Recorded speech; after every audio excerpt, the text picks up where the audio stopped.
A la viuda solo le dejaron una casita podrida, pero lo que sus manos tocaron en el lodo esa primera noche cambiaría no solo su vida, sino la de cientos de familias que aún no conocía.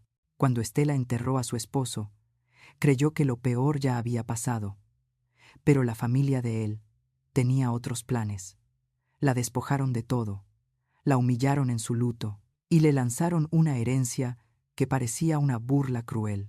Una casita podrida en medio de la sierra, sin techo, sin piso, sin esperanza, con 4 hijos hambrientos. Y una tormenta cayendo sobre ellos. Estela llegó a esa casa creyendo que Dios la había olvidado. Pero esa primera noche, mientras sus hijos dormían sobre el lodo y ella lloraba su desesperación, sus manos tocaron algo enterrado bajo el suelo, algo que alguien había escondido ahí hace muchos años, algo que no debería estar en ese lugar. Y lo que descubrió en ese momento cambiaría su destino para siempre. Porque esa casa guardaba un secreto que estaba esperando ser encontrado, precisamente por ella. Cuéntanos aquí abajo en los comentarios desde qué ciudad nos escuchas. Haz clic en el botón de me gusta y quédate conmigo hasta el final de esta historia. Tiene un desenlace diferente a todas las demás, y creo que será difícil que no derrames al menos una lágrima. Y te voy a hacer una pregunta importante al final. Una pregunta que tal vez cambie la forma en que ves tus propios problemas. Así que vamos con la historia. El féretro de madera barata descendió a la fosa con un ruido sordo que Estela jamás olvidaría. Era mediodía en el Panteón de Nombre de Dios, un pueblo perdido en las sierras de Durango, y el sol caía implacable sobre las cabezas descubiertas de los presentes. Apenas 15 personas rodeaban la tumba de Rodrigo Salazar, y la mitad eran vecinos curiosos que habían llegado por compromiso, no por cariño. Los hermanos de su esposo, Gustavo y Leonel, permanecían apartados con las manos en los bolsillos y las miradas fijas en el suelo. Su cuñada Berenice ni siquiera se había molestado en venir. Estela apretó las manos de sus 4 hijos contra su falda negra. Toño, el mayor, tenía 11 años y mantenía la quijada tensa, como había visto hacer a su padre. Lupita, de 9, sollozaba en silencio limpiándose las lágrimas con el dorso de la mano. Los gemelos, Paco y Martín, de apenas 6 años, no comprendían del todo por qué su papá no volvería a cargarlos en hombros. Cuando el sepulturero echó la primera palada de tierra sobre el ataúd, Lupita se tapó los oídos y gritó. Estela la abrazó con fuerza, sintiendo cómo el cuerpo de su hija temblaba como hoja al viento. Nadie les ofreció palabras de consuelo. Nadie se acercó a estrechar su mano. Cuando el último puñado de tierra cubrió la tumba, Gustavo se quitó el sombrero, lo sacudió contra su pantalón y caminó hacia la salida del panteón sin voltear atrás. Leonel lo siguió. Estela observó cómo se alejaban, sintiendo que algo más que su esposo acababa de morir ese día. Y esto es algo que muchos de ustedes, tal vez, han experimentado. Ese momento en que las personas que deberían apoyarte simplemente te dan la espalda. Cuando la familia se convierte en extraños, cuando el dolor se multiplica por la traición. Si alguna vez te has sentido así, abandonado en tu peor momento, esta historia es para ti. Esa tarde, en la pequeña casa de adobe que habían rentado durante años en el pueblo, Estela preparó frijoles refritos y tortillas duras para sus hijos. La cocina olía a leña húmeda y a tristeza. Apenas habían terminado de comer cuando tocaron a la puerta. Era don Evaristo, el dueño de la casa. Un hombre flaco y encorvado que siempre parecía contar monedas imaginarias con los dedos. Señora Estela, dijo sin quitarse el sombrero, lamento su pérdida, pero necesito hablar con usted sobre la renta. Han pasado 3 meses sin pago. Estela sintió que el suelo se movía bajo sus pies. Don Evaristo, mi esposo acaba de... Apenas hoy lo enterramos. Deme unos días para... Lo entiendo. La interrumpió. Su voz sonaba hueca. Pero yo también tengo familia que mantener. Le doy una semana para ponerse al corriente. O desalojar. La puerta se cerró con un golpe seco. Toño, que había escuchado todo desde la sala, apretó los puños. Mamá, ¿nos van a echar? Estela no pudo responder. Se sentó en el borde de la cama que compartía con sus hijos y miró el techo de vigas carcomidas.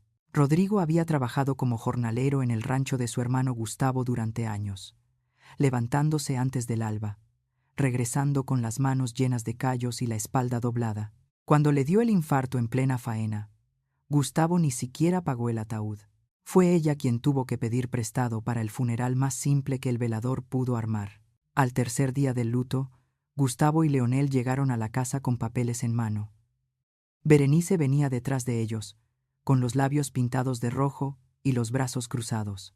Se sentaron alrededor de la mesa de la cocina, como si fueran jueces en un tribunal. Estela, comenzó Gustavo con voz monótona. Venimos a hablar de la herencia de Rodrigo. Ella sintió un destello de esperanza. Quizá le dejarían algo, una pequeña parcela, un poco de dinero ahorrado, algo con que alimentar a sus hijos. Leonel extendió un documento amarillento sobre la mesa. Papá dejó todo dividido entre nosotros tres. A Rodrigo le tocó una casita vieja que nadie ha usado en años.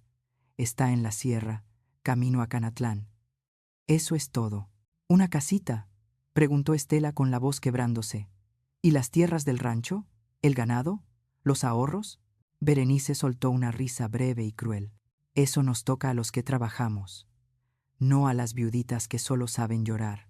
Gustavo ni siquiera la miró a los ojos. La casa está en tus manos. Puedes venderla si quieres. Aunque dudo que alguien pague nada por ese cascajo. Nosotros ya cumplimos con lo que dice el papel. Dejaron el documento sobre la mesa y se marcharon sin despedirse. Estela observó el papel con manos temblorosas. La dirección decía simplemente: Kilómetro 18. Carretera a Canatlán. Desvío al Cerro de los Pinos. No había foto, no había descripción, solo eso. Lupita se acercó y tomó la mano de su madre. «¿Vamos a ir a esa casa, mamá?» Estela cerró los ojos. No tenían dinero para la renta, no tenían comida más que para 2 días. No tenían a nadie. La casita, en la sierra, era lo único que quedaba entre ellos y la calle. «Sí, mi amor», susurró. «Vamos a ir. Piensa en esto por un momento». Estela tuvo que elegir entre quedarse donde la humillaban o arriesgarse con lo desconocido. A veces la vida nos pone en esa misma encrucijada, y el miedo a lo desconocido nos paraliza. Pero lo que Estela no sabía es que su peor decisión se convertiría en su mayor bendición. 2 días después, al amanecer, Estela y sus 4 hijos caminaron por la carretera polvorienta que salía de Nombre de Dios hacia el norte. Llevaban todo lo que poseían en 2 costales viejos: ropa raída, una cobija deshilachada, un comal de barro, 3 platos despicados, y la foto de boda de Estela y Rodrigo. Toño cargaba el costal más pesado. Lupita llevaba a Martín de la mano. Paco se aferraba a la falda de su madre. El sol subía despacio sobre las montañas, tiñendo el cielo de naranja y violeta. El camino era largo y silencioso, roto solo por el canto lejano de los pájaros y el crujir de las piedras bajo sus pies descalzos. Pasaron frente a ranchos con cercas de alambre, campos de maíz seco, un arroyo casi vacío. Nadie los saludó. Nadie ofreció ayuda. Cuando llegaron al kilómetro 18, el desvío al Cerro de los Pinos era apenas un sendero de tierra entre arbustos espinosos y pinos torcidos. Estela miró a sus hijos. Estaban cansados, con las caras sucias y los labios agrietados por la sed. «Ya casi llegamos», mintió, aunque no tenía idea de cuánto faltaba. Caminaron media hora más monte arriba, esquivando ramas caídas y piedras sueltas. El aire se volvió más frío. Las sombras de los árboles se alargaban, y entonces, entre la maleza, apareció la casa. Estela sintió que el alma se le caía a los pies. La estructura era un rectángulo de adobe agrietado y madera podrida. El techo de láminas oxidadas estaba hundido en el centro, como si una mano gigante lo hubiera aplastado. Una de las paredes tenía un hueco enorme por donde entraba el viento.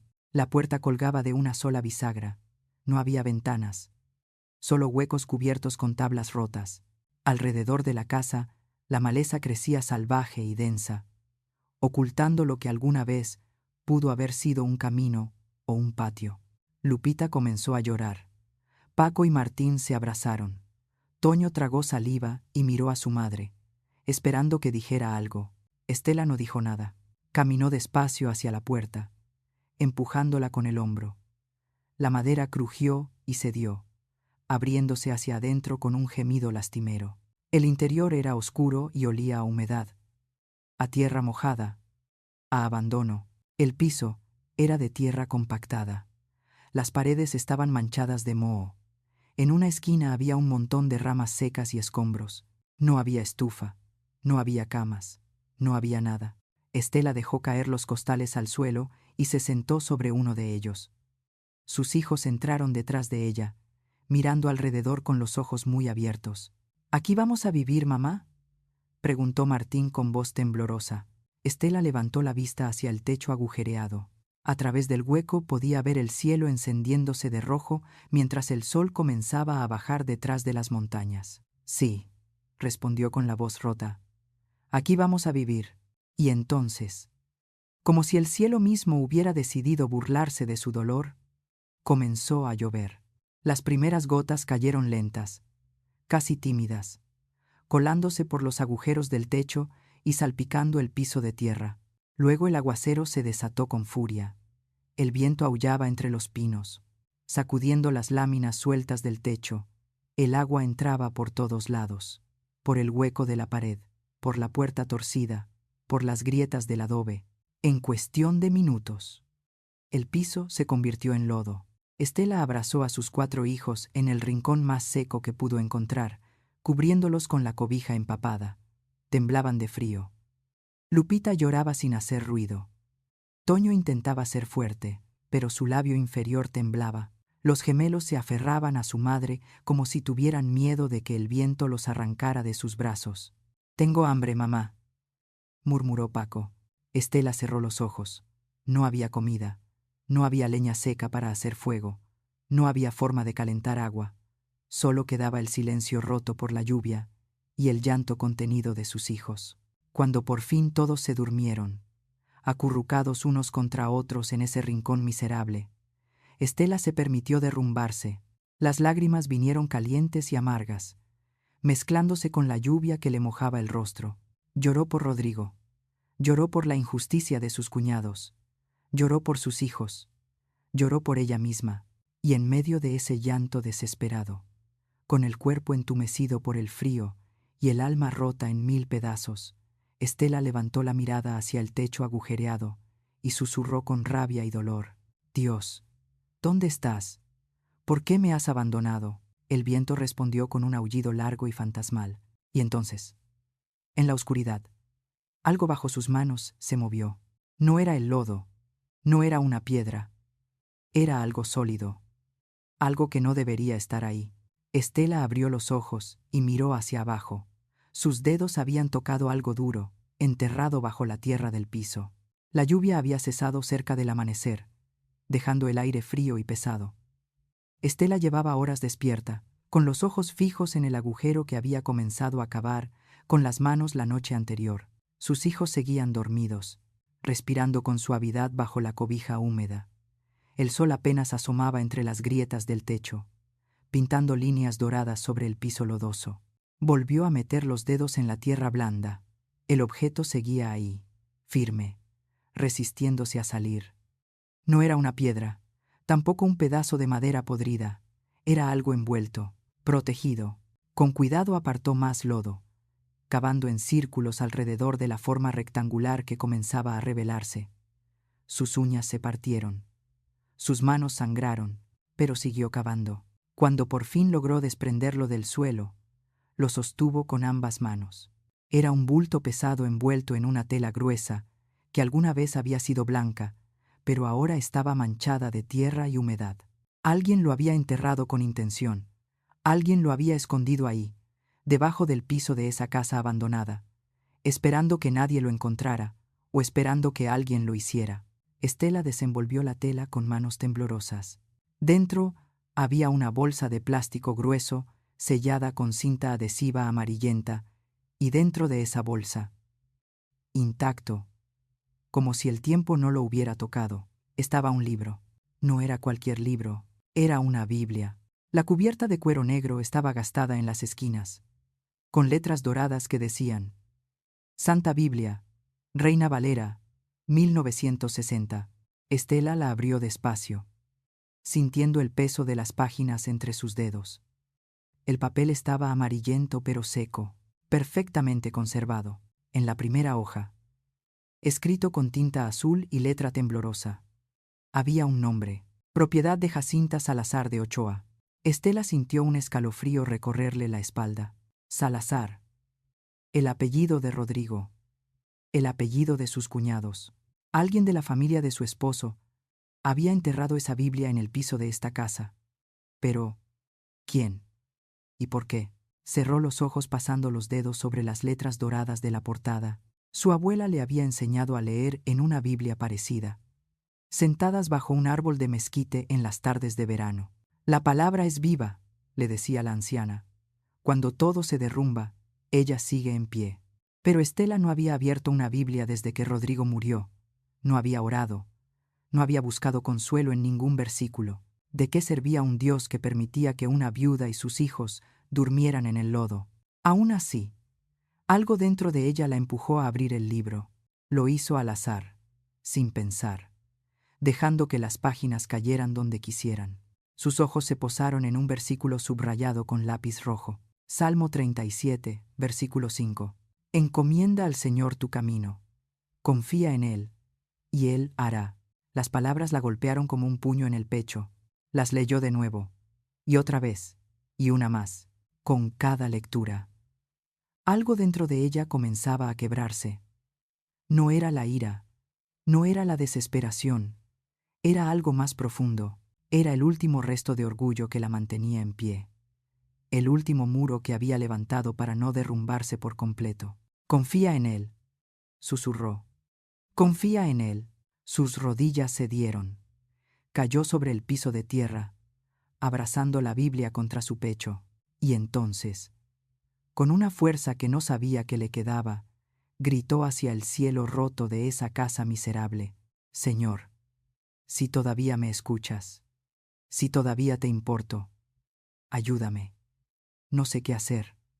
No sé cómo alimentar a mis hijos. No sé cómo protegerlos. Su voz se quebró. Las lágrimas cayeron sobre las páginas abiertas de la Biblia. Te lo entrego todo. Sollozó. Todo. Mi dolor, mi miedo, mis hijos, esta casa, mi vida. Porque yo ya no puedo más. El silencio que siguió fue absoluto. Ni siquiera el viento se atrevía a soplar. Y entonces, desde la cobija, en el rincón, llegó la voz de Toño. Mamá, ¿estás bien?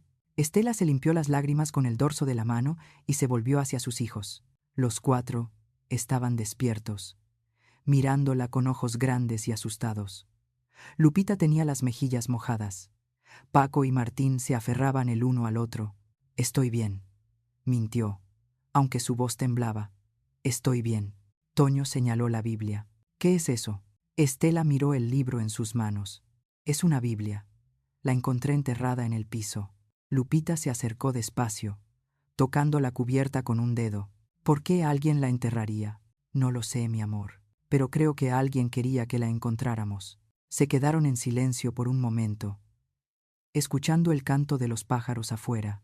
Luego, Estela se puso de pie, sacudiéndose el lodo de la falda.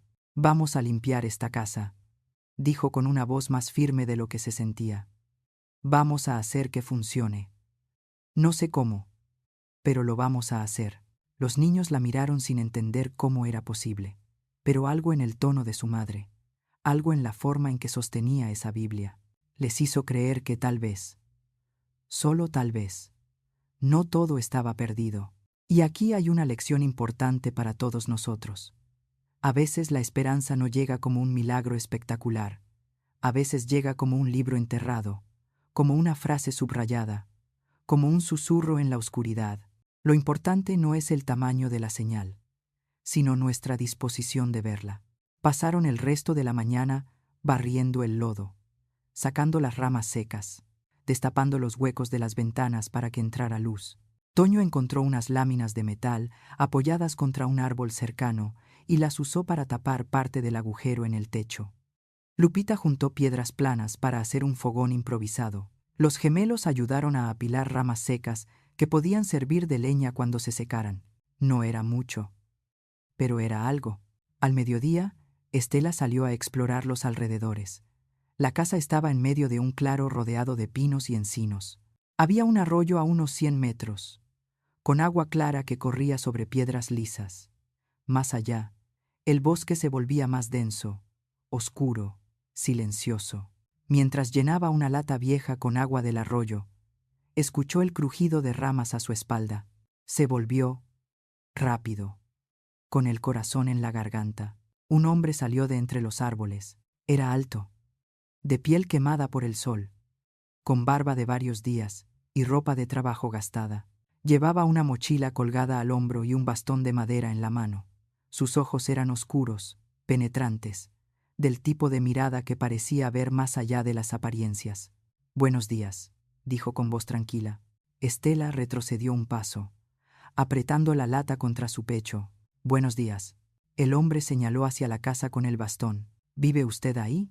«Sí», respondió con cautela. «Es mi casa». Él asintió, despacio, como si estuviera considerando algo.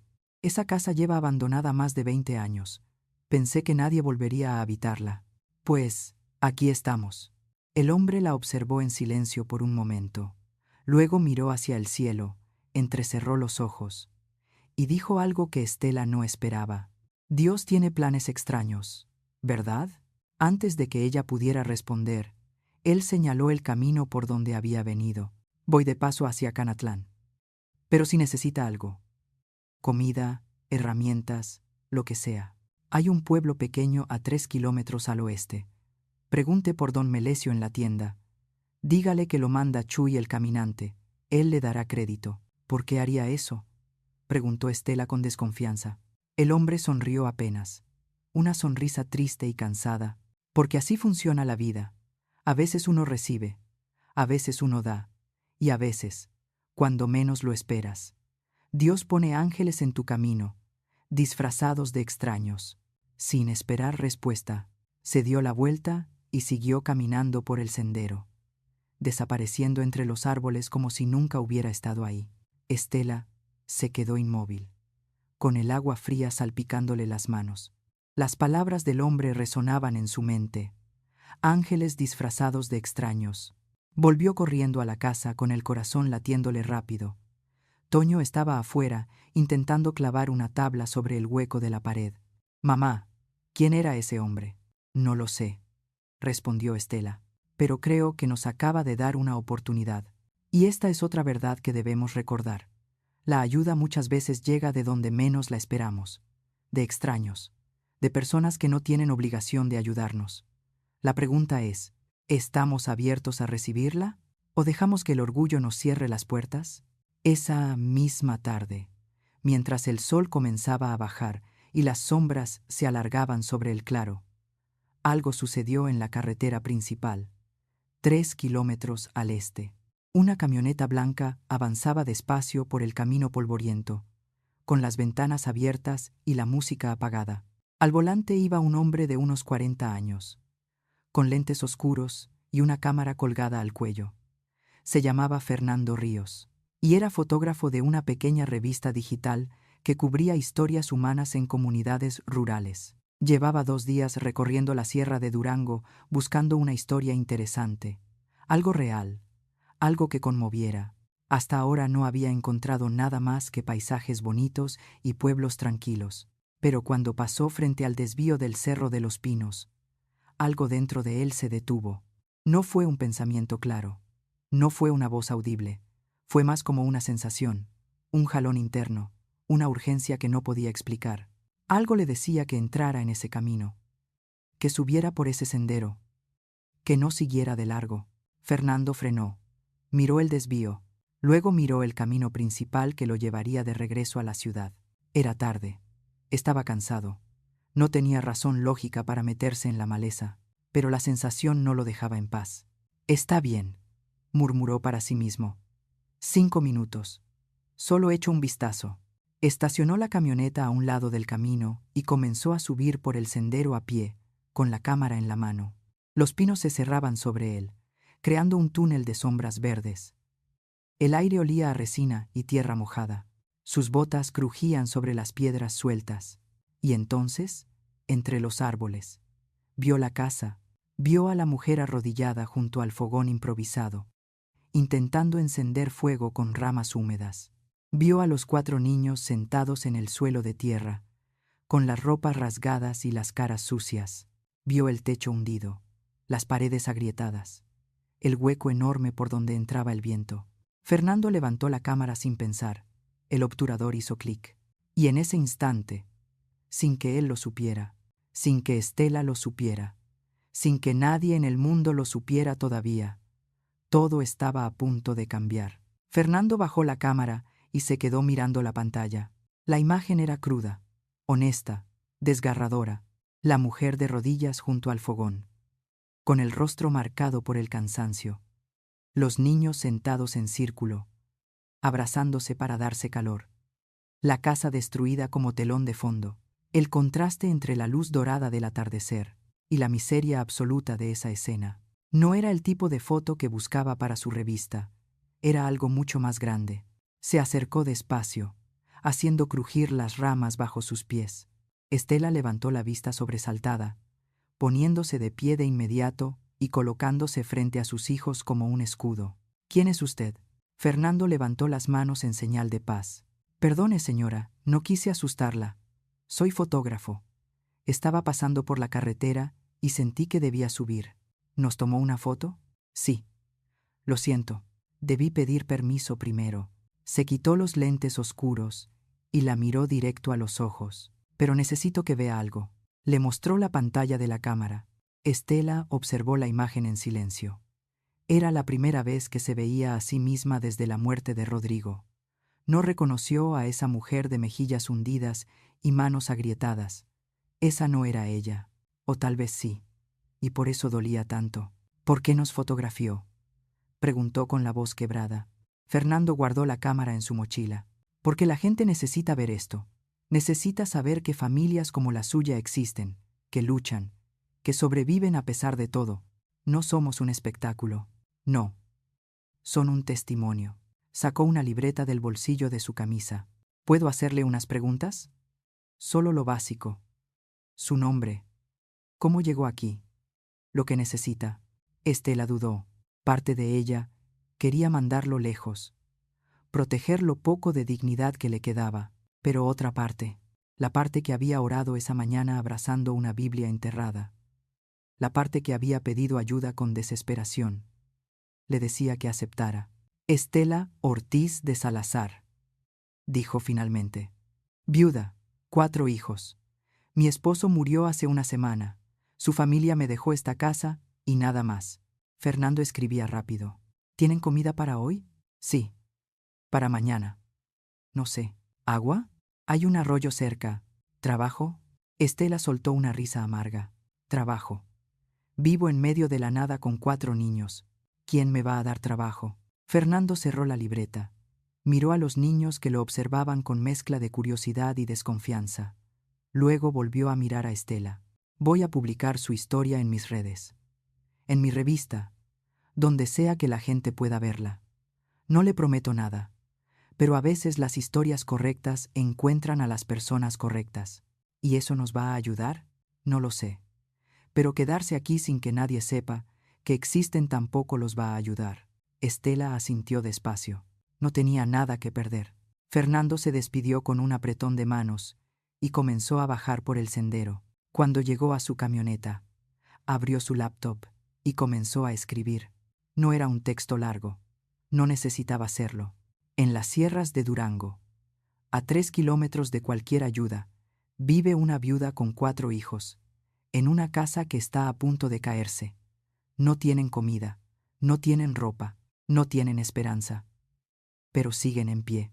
¿Alguien puede ayudar a esta familia? Adjuntó la foto. La subió a Facebook, Instagram y Twitter. Etiquetó a grupos de ayuda comunitaria, organizaciones civiles, medios de comunicación locales. Luego cerró la laptop. Arrancó la camioneta y se fue, sin saber que acababa de encender una chispa que se convertiría en fuego. La primera compartida llegó a los 10 minutos, luego otra, y otra más. Para la medianoche. La publicación tenía 2000 compartidas. Al amanecer del día siguiente, llevaba 50.000, y no paró ahí. La foto de Estela y sus hijos se volvió viral. No por morbo, no por lástima barata, sino porque algo en esa imagen tocaba una fibra profunda en las personas. La dignidad en medio del dolor, la fortaleza en medio de la ruina, la mirada de una madre que se niega a rendirse aunque no le quede nada. Los comentarios se multiplicaban por miles. Gente de Durango, de Chihuahua, de Monterrey, de Ciudad de México, de Estados Unidos. Todos preguntaban lo mismo. ¿Cómo podemos ayudar? En 48 horas. La publicación superó los 2 millones de compartidas. Y entonces empezaron a llegar. El primer vehículo que subió por el sendero del Cerro de los Pinos fue una camioneta pick-up roja, cargada con bolsas de arroz, frijol, aceite, atún enlatado y paquetes de tortillas. Al volante venía una mujer de unos 60 años, con lentes gruesos y una sonrisa amable. Se llamaba Doña Rosario, y venía desde Nombre de Dios. Vi tu foto en Facebook, le dijo a Estela mientras descargaba las bolsas, y dije, esa mujer necesita comida, y yo tengo comida. Así de simple. Estela no pudo hablar, solo abrazó a Doña Rosario y lloró sobre su hombro. Una hora después, llegó un señor en bicicleta con 2 cobijas nuevas y un paquete de velas. Luego una pareja joven con ropa de niño que sus propios hijos ya no usaban. Luego un grupo de estudiantes universitarios, con herramientas, clavos, martillos y ganas de trabajar. Para el final del día, el claro frente a la casa parecía una feria. Había gente por todas partes. Unos levantaban las láminas caídas del techo. Otros mezclaban cemento para tapar las grietas de las paredes. Las mujeres organizaban la comida. Los niños jugaban con Toño, Lupita, Paco y Martín, enseñándoles juegos que habían olvidado. Estela caminaba entre todos ellos sin poder creerlo. Desconocidos. Personas que nunca había visto en su vida, y todos ahí, por una foto, por una historia, por una oración que había salido de su boca rota y desesperada apenas 2 días atrás. Señora Estela. Llamó una voz desde la entrada del sendero. Ella se volvió. Un hombre bajaba de una camioneta blanca, con las manos en los bolsillos y la mirada seria. Era mayor, de unos 50 años, con el rostro curtido por el sol y las manos callosas de quien ha trabajado toda la vida. Vestía ropa de trabajo limpia pero gastada, pantalón de mezclilla, camisa a cuadros, botas viejas. Me llamo Esteban Fuentes, dijo quitándose el sombrero. Soy albañil. Vengo de Canatlán. Mucho gusto, don Esteban. Él señaló la casa con un gesto de la cabeza. Vi su foto en las redes. Leí su historia. Y me recordó a alguien. ¿A quién? Esteban miró hacia el suelo, apretando el sombrero entre las manos. A mi esposa. Ella murió hace 5 años. Cáncer. Me dejó solo con 2 hijos pequeños. Durante meses viví como usted vive ahora, sin saber qué hacer, sin saber cómo seguir. Estela sintió que algo se apretaba en su pecho. Lo siento mucho. No lo sienta. Lo superamos. Pero solo porque hubo gente que nos ayudó cuando más lo necesitábamos. Levantó la vista y la miró directo a los ojos. Ahora quiero hacer lo mismo por usted. No tengo con qué pagarle. No le voy a cobrar. Estela parpadeó sin entender. Como dice, voy a reconstruir su casa. Gratis. Voy a traer a mi equipo. Vamos a poner techo nuevo. Paredes firmes. Piso de cemento. Ventanas. Puerta. Todo lo que necesite para que usted y sus hijos vivan con dignidad. Su voz se quebró apenas, porque yo sé lo que es perderlo todo. Y sé lo que es que un desconocido te devuelva la esperanza. Las lágrimas corrieron por las mejillas de Estela. No sé qué decir. No diga nada. Solo déjeme hacer esto por usted, por sus hijos y por mi Lucía, que donde esté. Sé que estaría orgullosa. Estela extendió la mano. Esteban la estrechó con fuerza, y en ese apretón de manos, en ese silencio cargado de dolor compartido y esperanza naciente, se selló un pacto que ningún documento podría expresar. Hay algo poderoso en esta escena. 2 personas heridas que se encuentran, uno que perdió a su esposa, otra que perdió a su esposo, y en lugar de ahogarse en su propio dolor, deciden usarlo para ayudar al otro. Eso es lo que el dolor bien procesado puede hacer. Convertirse en puente, no en muro. Esa noche, cuando todos se fueron y la casa quedó en silencio, Estela sacó la Biblia enterrada y la abrió bajo la luz de una vela. No buscó ningún versículo en particular, solo la sostuvo contra su pecho y susurró: «Gracias». Los niños dormían tranquilos por primera vez en días. Toño roncaba suavemente. Lupita abrazaba una muñeca de trapo que alguien le había regalado. Los gemelos se acurrucaban bajo una cobija nueva que olía a lavanda. Afuera, el viento soplaba entre los pinos. Las estrellas brillaban sobre el claro. Todo parecía estar en su lugar. Pero al día siguiente, cuando Estela abrió la puerta para recoger el agua fresca que alguien había dejado en un balde, encontró algo más. Un sobre blanco, sin nombre, sin remitente. Lo abrió con manos temblorosas. Dentro había una carta escrita a mano, con letra elegante. «Estimada señora Estela, vi su historia en las redes sociales y me conmovió profundamente. Soy empresaria en Durango y quiero ayudarla. He depositado en la tienda de don Melesio en el pueblo todo el material de construcción necesario para su casa: cemento, varillas, láminas, madera, pintura, ventanas, puertas. También he pagado un año de despensa mensual para usted y sus hijos. No busco publicidad. No quiero entrevistas. Solo quiero que usted y sus niños tengan un hogar digno. Que Dios la bendiga. Una amiga anónima». Estela leyó la carta 3 veces. Luego la sostuvo contra su pecho y comenzó a llorar. No eran lágrimas de dolor. Eran lágrimas de gratitud, de incredulidad, de alivio. Corrió hacia donde estaba Esteban, tomando medidas de la casa. «Don Esteban, mire esto». Él leyó la carta y silbó bajo. «Pues ahora sí que no hay pretexto. Vamos a construir la mejor casa que esta sierra haya visto». Durante las siguientes 2 semanas, el Cerro de los Pinos se convirtió en una obra en construcción. Esteban trajo a su equipo: 4 albañiles buenos, rápidos y comprometidos. Levantaron las paredes, pusieron cimientos firmes, instalaron un techo de lámina nueva que no se hundiría con la lluvia. Colocaron ventanas con vidrios de verdad. Hicieron un piso de cemento pulido. La gente del pueblo seguía llegando. Unos traían pintura, otros traían muebles usados pero buenos. Una señora donó una estufa de gas. Un carpintero hizo una mesa y 4 sillas. Una maestra trajo libros y cuadernos para los niños. Estela trabajaba junto a ellos, cargando cubetas, mezclando cemento, pintando paredes. Los niños ayudaban como podían, barriendo escombros, alcanzando herramientas, llenando botellas de agua para los trabajadores. Por las noches, Estela leía la Biblia a la luz de una lámpara de baterías que le habían regalado. Los niños se sentaban a su alrededor y escuchaban las historias de fe, de milagros, de liberación, y aunque eran pequeños, entendían que estaban viviendo su propio milagro. Pero justo cuando todo parecía ir bien, la vida volvió a golpear. La casa estaba casi terminada, las paredes lucían blancas y firmes, el techo brillaba bajo el sol, las ventanas dejaban entrar la luz sin dejar pasar el frío. Había una cocina con estufa y trastes. Había 2 cuartos con camas y cobijas. Había dignidad. Estela estaba afuera colgando ropa limpia en un tendedero que Esteban había construido, cuando Toño salió corriendo de la casa. «Mamá, Martín se siente mal». Ella soltó la sábana que estaba colgando y corrió adentro. Martín estaba sentado en el piso, con la cara pálida y sudorosa. Temblaba. «Me duele la panza, mamá», susurró. Estela le tocó la frente. Estaba ardiendo. «¿Desde cuándo te sientes así?» «Desde anoche». Pero no quería decir nada. Lupita apareció en la puerta.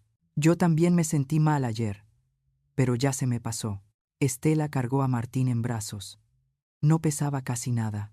«Vamos al pueblo. Necesitamos ver a un doctor». Esteban, que había escuchado todo, ya estaba encendiendo su camioneta. «Súbase. Yo los llevo». En el centro de salud del pueblo, la doctora revisó a Martín con expresión seria. Le hizo preguntas. Le palpó el abdomen. Le tomó la temperatura. Luego pidió hablar con Estela a solas. Su hijo tiene síntomas preocupantes, dijo con voz calmada pero grave. Necesita estudios más completos. Análisis de sangre. Tal vez una ecografía. Hay un hospital en Durango que puede hacerlos. ¿Pero qué? La doctora dudó. Pero cuesta dinero. Y no es poco. Estela sintió que el piso se movía bajo sus pies. Apenas estaban saliendo de un abismo. Y ya estaban cayendo en otro. ¿Cuánto? Varios miles de pesos. Dependiendo de lo que encuentren. Podría ser más. Estela miró hacia la sala de espera donde sus 4 hijos la esperaban. Toño sostenía a Martín en su regazo. Lupita y Paco estaban sentados a su lado, callados y asustados. «Doctora», dijo con la voz temblando, «hace un mes no tenía ni una casa. Y de la nada. La gente me ayudó. Me levantaron. Me dieron esperanza. Pudieron hacer eso. ¿Cree que puedan ayudarla otra vez?» Estela cerró los ojos. Pensó en la Biblia enterrada, en la oración desesperada, en Fernando y su cámara, en Esteban y su promesa, en la empresaria anónima, en todos los desconocidos que se habían convertido en ángeles. «Sí», susurró. «Sí, lo creo». Esa noche Fernando publicó un nuevo mensaje en redes sociales. La foto. Esta vez era de Martín, pálido pero sonriendo débilmente desde los brazos de su madre. «El hijo de Estela está enfermo. Necesita estudios médicos urgentes. La casa ya está casi lista, pero ahora enfrenta una nueva batalla. ¿Podemos ayudarla una vez más?» En menos de 6 horas. El mensaje se había compartido 100.000 veces, y las donaciones comenzaron a llegar. 50 pesos, 100 pesos, 500, 1000.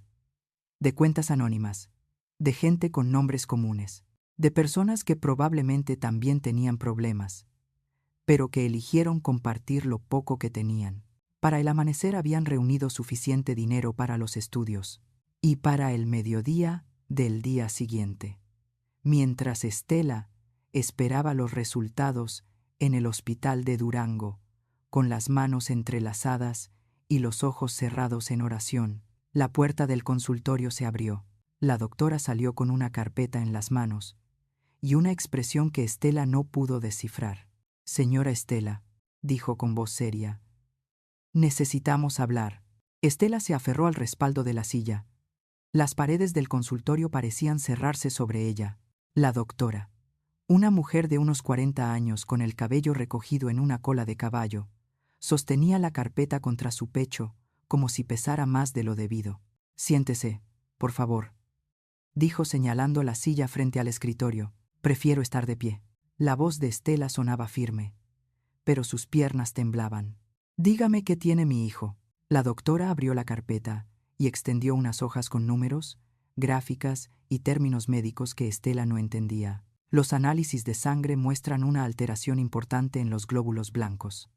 La ecografía reveló una masa en el abdomen.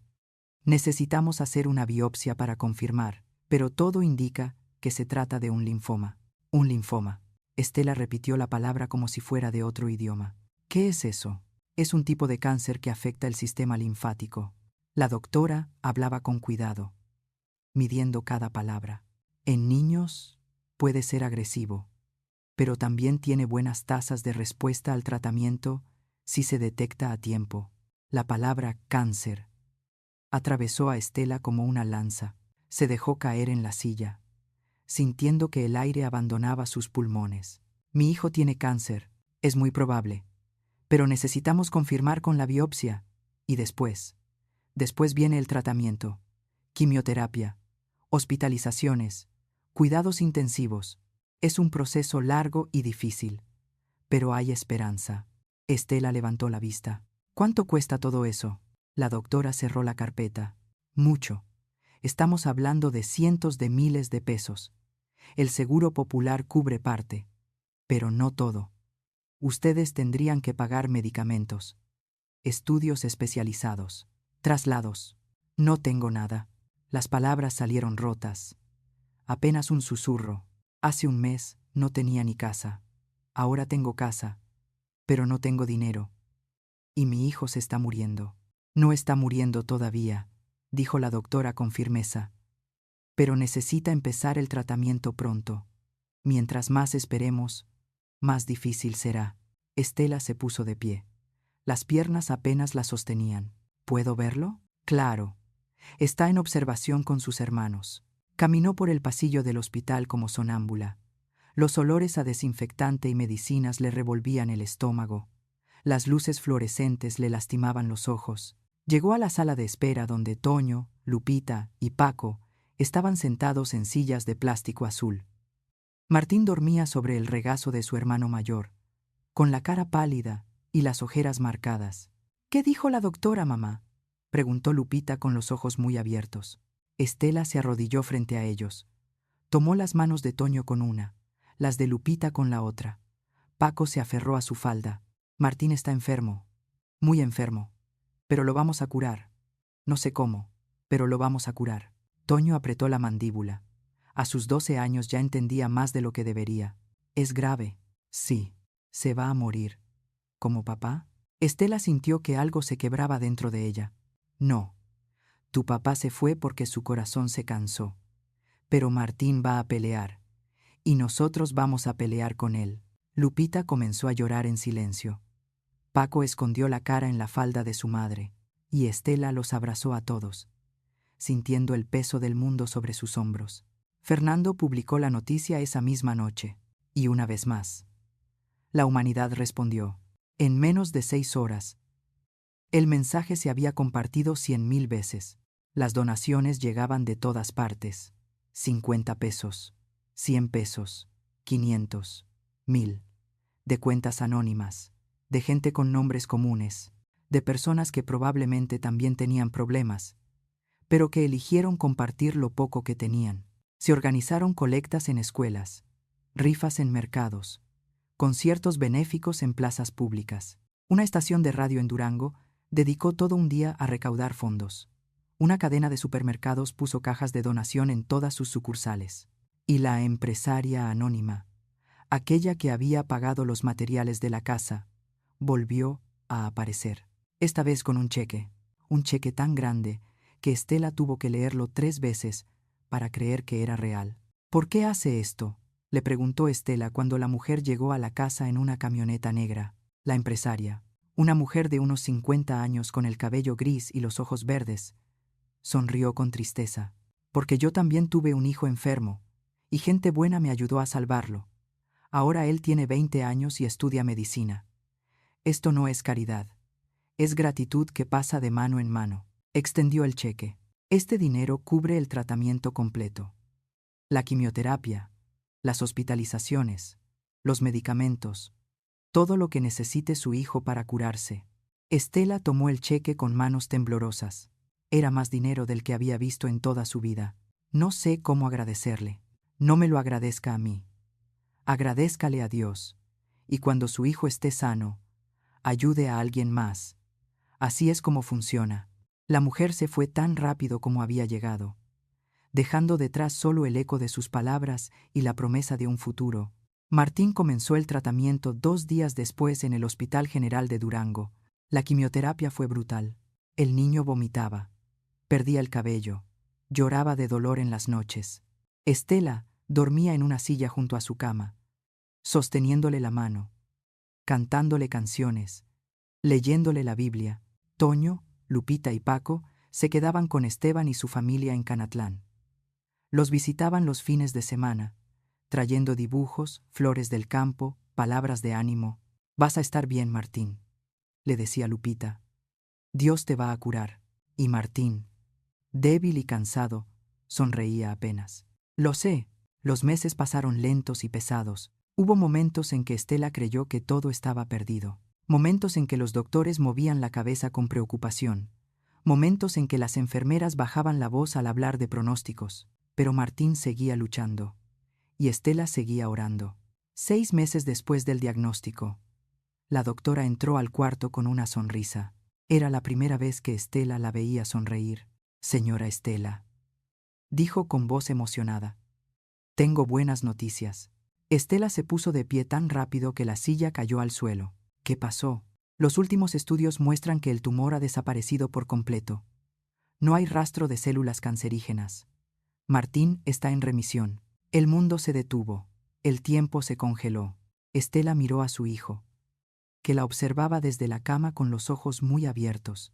¿Eso quiere decir que estoy curado?, preguntó Martín. La doctora asintió. Sí, mi amor, estás curado. Estela cayó de rodillas junto a la cama. Tomó la mano de Martín entre las suyas y la apretó contra su frente. Las lágrimas caían sin control, pero esta vez eran lágrimas de alegría, de gratitud, de fe cumplida. Gracias, susurró. Gracias, Dios. Gracias. Martín le acarició el cabello. No llores, mamá. Ya estoy bien. Pero Estela no podía parar.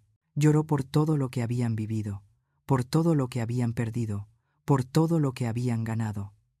Lloró por Rodrigo, que no estaba ahí para ver a su hijo sano. Lloró por la casita podrida que se había convertido en hogar. Lloró por la Biblia enterrada que le había devuelto la fe. Y cuando finalmente pudo hablar, solo dijo: Dios es bueno. Fernando publicó la noticia esa misma noche. La foto era de Martín sonriendo, con su cabeza rapada pero sus ojos brillantes, abrazando a su madre. Martín está curado. El niño que todos ayudaron a salvar está sano. Gracias a cada persona que compartió, que donó, que oró. Este es el poder de la bondad humana. La publicación se compartió 3 millones de veces en 2 días. Los comentarios eran miles. Gente llorando de alegría, gente dando gracias, gente diciendo que la historia de Estela y Martín les había devuelto la fe en la humanidad. Una semana después, Estela y Martín regresaron a la casa en la sierra. Esteban, Toño, Lupita y Paco los esperaban en el claro. Habían colgado un letrero sobre la puerta: Bienvenidos a casa. La casa lucía más hermosa que nunca. Las paredes blancas brillaban bajo el sol. El techo nuevo reflejaba la luz. Las flores que Lupita había plantado en el jardín improvisado comenzaban a brotar. Martín corrió hacia sus hermanos. Lupita lo abrazó llorando. Toño le revolvió el cabello que apenas comenzaba a crecer. Paco se colgó de su cuello. Te extrañamos, dijeron todos al mismo tiempo. Estela observó la escena con el corazón lleno. Miró la casa, miró a sus hijos, miró el cielo azul sobre las montañas y supo, con una certeza que no necesitaba explicación, que todo había sido parte de un plan más grande. Pero la historia no termina aquí, porque justo cuando parecía que todo estaba bien, llegó una amenaza que lo cambiaría todo otra vez. Un sobre negro, con letras rojas, y una frase que le heló la sangre a Estela. La casa que te dieron no es tuya, nunca lo fue. Estela sostuvo el sobre negro como si quemara. Sus manos temblaban. El mercado de Nombre de Dios bullía a su alrededor con el ruido de los vendedores pregonando verduras, el regateo de las señoras, el llanto de los niños. Pero ella no escuchaba nada, solo el latido de su propio corazón golpeando contra sus costillas. Investigó, buscó ayuda, visitó abogados y descubrió la verdad. El documento que sus cuñados le habían dado no era una escritura legal, solo un convenio familiar. La casa seguía a nombre del difunto padre de Rodrigo, y cualquiera de los herederos podía reclamarla. Sus cuñados la visitaron, la amenazaron, pintaron una cruz negra en su puerta con las palabras: esto no termina aquí. Pero esta vez, Estela no estaba sola. Fernando publicó todo. Los medios se enteraron. La comunidad se organizó. Y Esteban encontró algo crucial: un testamento escrito por Jacinta Salazar, la misma mujer que había enterrado la Biblia. En ese testamento, Jacinta especificaba que la casa debía pasar al nieto que más la necesitara. Y Estela, como viuda de Rodrigo y madre de sus hijos, tenía más derechos sobre esa casa que nadie. Después de semanas de batalla legal y presión pública, Gustavo y Leonel firmaron un documento, renunciando a cualquier reclamación sobre la casa del Cerro de los Pinos. La casa, finalmente, era suya. Legalmente, oficialmente, para siempre. Pero la historia tenía un último giro. Una mañana, una anciana de 70 años llegó a la puerta de Estela. Se llamaba Socorro Ochoa, y era la hija de Jacinta Salazar, la mujer que había enterrado la Biblia. Socorro le contó la historia completa. Jacinta había sido viuda también. Había construido esa casa con sus propias manos. Había sido despojada por la familia de su esposo. Había encontrado la fe en medio de la desesperación. Y antes de morir, había tenido una visión. Soñó que otra viuda vendría a esa casa, una viuda con hijos pequeños, desesperada, sin esperanza, y que esa viuda encontraría la Biblia enterrada, y su vida cambiaría. Igual que había cambiado la de Jacinta, Estela no podía creerlo. La Biblia no había sido enterrada por accidente. Había sido enterrada con propósito, con fe, con la certeza de que algún día alguien la necesitaría. Y ese alguien era ella. Socorro le entregó un sobre. Dentro había un cheque por 50,000 pesos y una nota. Para la mujer que encontró mi Biblia. Usa esto para cambiar vidas, como yo lo hice, como tú lo harás. Con amor, Jacinta. Estela lloró. Lloró por Jacinta, lloró por Socorro, lloró por ella misma. Y en ese momento, supo exactamente lo que tenía que hacer con ese dinero. Con la ayuda de Patricia y su asociación, Estela fundó Casa de los Pinos, un refugio para familias vulnerables. Comenzó pequeño. Un cuartito en la plaza del pueblo, una mesa, 2 sillas, una computadora donada. La primera semana llegaron 3 mujeres. La segunda semana llegaron 10. Al mes tenían una lista de espera de 30 familias. Estela trabajaba de sol a sol, llenaba formularios, acompañaba a las mujeres a las oficinas de gobierno, negociaba con abogados, organizaba colectas, daba pláticas en escuelas sobre derechos de las viudas y madres solteras. Y cada noche, sin importar cuán cansada estuviera, regresaba a su casa en la sierra, cenaba con sus hijos, leía la Biblia de Jacinta y daba gracias. Los años pasaron, Casa de los Pinos creció. Abrieron una segunda oficina en Canatlán, luego una tercera en Durango. Ayudaron a cientos de familias, recuperaron tierras, defendieron derechos, cambiaron leyes. Toño se hizo abogado y se unió al equipo legal de la organización. Lupita estudió trabajo social y se especializó en apoyo psicológico para viudas. Paco se hizo arquitecto y diseñaba casas económicas para familias de bajos recursos. Martín, el niño que había vencido al cáncer, estudió medicina y regresó a la sierra a atender a la gente que más lo necesitaba. Y Estela, ahora con el cabello salpicado de canas y las manos marcadas por el trabajo, seguía siendo la directora de Casa de los Pinos, seguía escuchando historias de dolor, seguía secando lágrimas, seguía levantando a quien había caído, porque eso era lo que Jacinta había hecho, y eso era lo que ella haría hasta el último de sus días. Una tarde de diciembre, 20 años después de encontrar la Biblia enterrada, Estela estaba sentada en el porche de su casa. La casa lucía hermosa. Habían agregado un cuarto más. Habían plantado árboles frutales. Habían construido un pequeño salón comunitario donde se reunían las familias de la organización. Socorro, ahora de 90 años y con el cuerpo frágil pero el espíritu intacto, estaba sentada junto a ella. ¿Te arrepientes de algo?, preguntó la anciana. Estela miró el horizonte donde el sol se ponía sobre las montañas. De nada, absolutamente de nada. Mi madre estaría orgullosa. Yo estoy agradecida, por ella, por ti, por todos. Socorro sonrió. ¿Sabes qué es lo más hermoso de todo esto? Que, en algún lugar, en este momento, hay otra mujer desesperada, otra viuda, otra madre sola, y tal vez, solo tal vez, alguien que tú ayudaste. La va a ayudar a ella, y así seguirá, por generaciones. Como un río que nunca se seca, Estela cerró los ojos, y en su mente vio las caras de todas las mujeres que había ayudado. Alma, la primera; Rosa, la segunda; Graciela, Sofía, Luz, Mercedes, Teresa.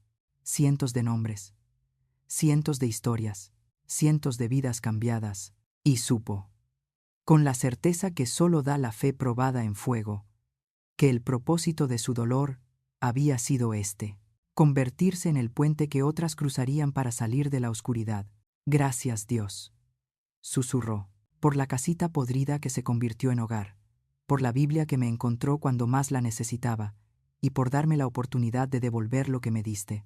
El viento sopló suave entre los pinos, Las estrellas comenzaron a aparecer en el cielo púrpura.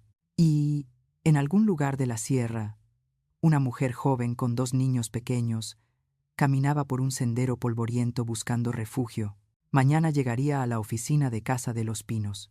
Y ahí, Estela la estaría esperando, con los brazos abiertos, con las palabras justas, y con la promesa de que nadie, absolutamente nadie, estaría solo mientras ella pudiera evitarlo, porque eso era lo que significaba ser una Casa de los Pinos, un refugio para quien no lo tiene, una esperanza para quien la perdió, un milagro para quien dejó de creer en ellos. Y todo había comenzado con una casita podrida, una Biblia enterrada y una viuda que se negó a rendirse.